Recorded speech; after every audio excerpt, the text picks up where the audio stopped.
ഡെസ്കിൽ ഒരു റിയലിസ്റ്റിക് വെള്ളച്ചാട്ടം വെച്ചാലോ? അതെങ്ങനെ ഉണ്ടാവും? നല്ല ഭംഗി ഉണ്ടാവില്ലേ? യെസ്. അപ്പോൾ അതാണ് ഇന്ന് നമ്മൾ ഉണ്ടാക്കിയെടുക്കാൻ പോകുന്നത്. അപ്പോൾ അതിന് വേണ്ടിയിട്ട് ഇതുപോലെ ഒരു MDF ബോർഡ് ഞാൻ എടുത്തിട്ടുണ്ട്. MDF ബോർഡ് ഇല്ലാന്നുണ്ടെങ്കിൽ പകരം നിങ്ങൾക്ക് ഒരു കാർഡ് ബോർഡ് എടുത്താലും മതി. പിന്നെ ഞാൻ ഇതുപോലത്തെ കുറച്ച് പെബിൾസ് എടുത്തിട്ടുണ്ട്. സാധാരണ കല്ലെടുത്താലും മതി കേട്ടോ. പിന്നെ നമുക്ക് വേണ്ടത് ഇതുപോലത്തെ കുറച്ച് സീഷൽസ് ആണ്. അപ്പോൾ ഈ സീഷൽ എൻ്റെ കയ്യിൽ ഇരിക്കാൻ തുടങ്ങിയിട്ട് കുറേ വർഷങ്ങളായി. അപ്പോൾ ഇന്ന് ഞാൻ അതിനൊരു മോക്ഷം കൊടുക്കാൻ കേട്ടോ. അപ്പോൾ അതാ ഞാൻ ആദ്യം ഈ പെബിൾസ് കംപ്ലീറ്റ് ഞാൻ ഈ ഒരു ബോർഡിൻ്റെ മുകളിലേക്ക് ചുറ്റായി റൗണ്ടിൽ കൊണ്ട് ഒട്ടിച്ചെടുത്തിട്ടുണ്ട്. പിന്നെ ഈ ഇതേപോലത്തെ ഒരു വേറൊരു ടൈപ്പ് ക്രാഫ്റ്റ് നമ്മുടെ കടൽ ക്ലൗഡിൻ്റെ ചാനലിൽ ഞാൻ കണ്ടിട്ടുണ്ട് കേട്ടോ. അപ്പോൾ ഈ സീഷൽ വെച്ചിട്ട് എന്ത് ചെയ്യാൻ പറ്റും തപ്പി തന്നപ്പോഴാണ് ഇതുപോലത്തെ ഒരു ക്രാഫ്റ്റ് വേണത്. അപ്പോൾ എന്തായാലും ചെയ്ത് നോക്കാമെന്ന് വിചാരിച്ചിട്ടോ. പിന്നെ ഞാൻ ചെയ്തതെന്ന് വെച്ചിട്ടുണ്ടെങ്കിൽ സ്കൈ ബ്ലൂ കളറിൽ ഇതിൻ്റെ അകത്ത് ഞാൻ പെയിൻറ്റ് അടിക്കുകയാണ് കേട്ടോ. അതായത് നമുക്ക് ആ ഒരു വാട്ടർ എഫക്റ്റ് കിട്ടാൻ വേണ്ടിയിട്ട് ഇതിനകത്ത് പെയിൻറ്റ് അടിക്കുകയാണ്.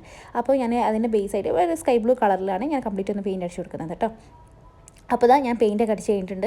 ഇനി നമ്മൾ ചെയ്യേണ്ടത് എന്താണെന്ന് വെച്ചിട്ടുണ്ടെങ്കിൽ നമ്മുടെ ആ സീഷെൽസ് ഉണ്ടല്ലോ അതൊരു 3 എടുത്തിട്ട് ഞാനിത് ഒന്നിൻ്റെ മുകളിൽ ഒന്നായിട്ട് സ്റ്റാക്ക് ചെയ്ത് ഇങ്ങനെ തട്ട് പോലെ വരുന്ന ലെവലിൽ ഒന്ന് ഒട്ടിച്ചെടുത്തിട്ടുണ്ട്. എല്ലാം ഞാൻ ഗ്ലൂ ഗണ്ണ് യൂസ് ചെയ്തിട്ടാണ് ഒട്ടിച്ചെടുക്കുന്നത്. പിന്നെയാണ് നമ്മുടെ മെയിൻ പരിപാടി, അതായത് നമ്മുടെ ആ വാട്ടർ ഫോൾ ഉണ്ടാക്കൽ. അതായത് ഗ്ലൂ ഗണ്ണ് ഞാനിങ്ങനെ അതിൽ ഒരു 1-2 സ്റ്റിക്ക് ഗ്ലൂ ഗണ്ണ് ഞാൻ യൂസ് ചെയ്തിട്ടാണ് ഇത്രയും വാട്ടർ ഈ എഫക്റ്റ് ഉണ്ടാക്കിയത് കേട്ടോ. അതിങ്ങനെ അതിൻ്റെ മുകളിലേക്ക് ഒഴിച്ചെടുത്തിട്ട് ഇതുപോലെ ആക്കിയെടുക്കണം. വാട്ടർ ഫോൾ ചെയ്യുന്ന പോലെ ആക്കിയെടുത്തിട്ടുണ്ടെങ്കിൽ നമ്മുടെ ആ ഒരു വാട്ടർ ഫോൾ റെഡി ആയിട്ടുണ്ട് കേട്ടോ. സംഭവം ഭയങ്കര സിമ്പിളാണ്, പെട്ടെന്ന് തന്നെ ഉണ്ടാക്കി കഴിഞ്ഞിട്ടുണ്ട്.